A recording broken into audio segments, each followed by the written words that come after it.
Il faut se rappeler constamment qu'il y a le supérieur, qu'on n'est plus seul, quoi. Oui, constamment tu peux pas, mais le plus souvent possible tu peux. Et le plus souvent possible, c'est la différence entre toi et moi, entre toi et elle, entre toi et moi, entre toi et l'autre.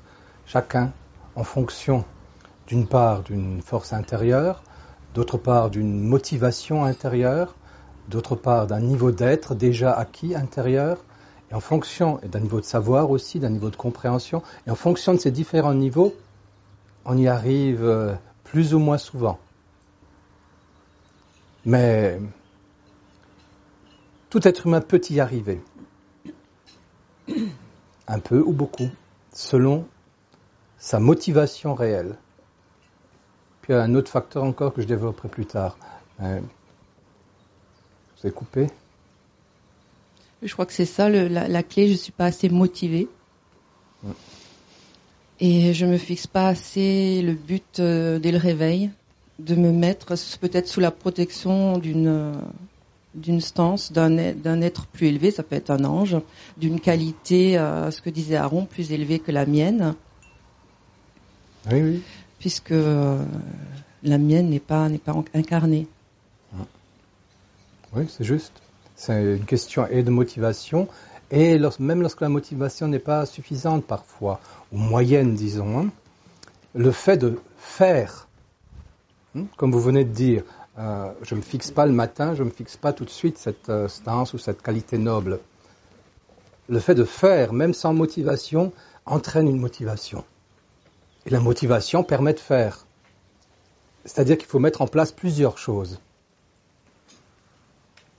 Et si on ne met pas en place plusieurs choses, on fait juste un élément, bon, je veux être quelqu'un de vrai par exemple, ou d'authentique, ou de noble, ou de bienveillant, ça ne suffit pas.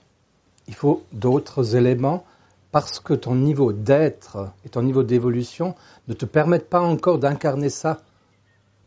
Mais si tu mets en place ce que sur le chemin on appelle les moyens rusés, les moyens rusés c'est plusieurs choses. Par exemple, le fait de te dire le matin la stance et la qualité qui va avec. Ensuite, le fait de te rappeler toi-même. Ensuite, le fait d'en parler au petit déjeuner avec quelqu'un. Ensuite, le fait de savoir, tiens, les membres de mon groupe font la même chose. Tu vois, on peut mettre comme ça en place un certain nombre de procédures ou d'exercices qui ne sont pas vraiment des exercices, qui sont simplement des éléments comme ça, des repères qui nous aident à incarner les choses.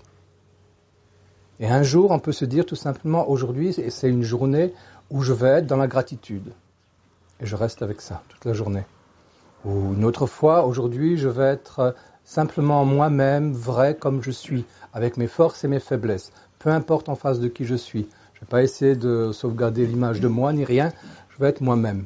Et tous les jours, on peut comme ça être une partie de ce qu'on est vraiment déjà, de toute façon.